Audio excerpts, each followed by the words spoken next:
शाम ढल चुकी थी और गांव की चौपाल में बुजुर्ग खामोश बैठे थे।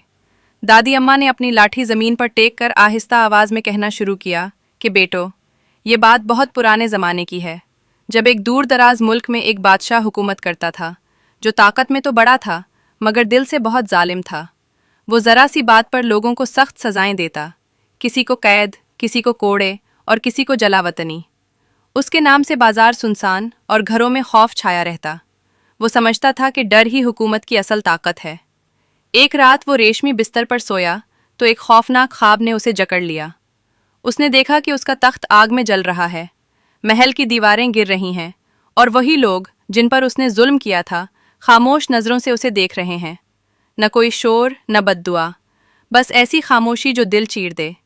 फिर उसने खुद को एक सुनसान मैदान में अकेला देखा, जहाँ न ताज था न तख्त, और एक आवाज़ गूंजी कि तूने इख्तियार को अमानत समझा या जुल्म का हथियार। बादशाह पसीने में डूबा जाग उठा और पहली बार उसे अपने अंजाम का खौफ महसूस हुआ। पूरी रात वो सो न सका और सुबह होते ही उसने दरबार बुलाया, मगर उस दिन उसकी आवाज़ में हुरूर नहीं, नदामत थी। उसने कैदियों को आज़ाद किया, जालिमाना सज़ाएं ख़त्म की और जिनसे नाइंसाफ़ी हुई थी उनसे माफ़ी मांगी।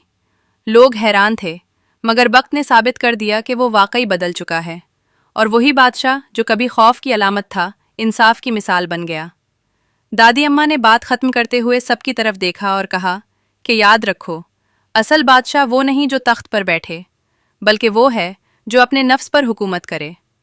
जुल्म वक्ती ताकत देता है, मगर अंजाम हमेशा तबाही होता है।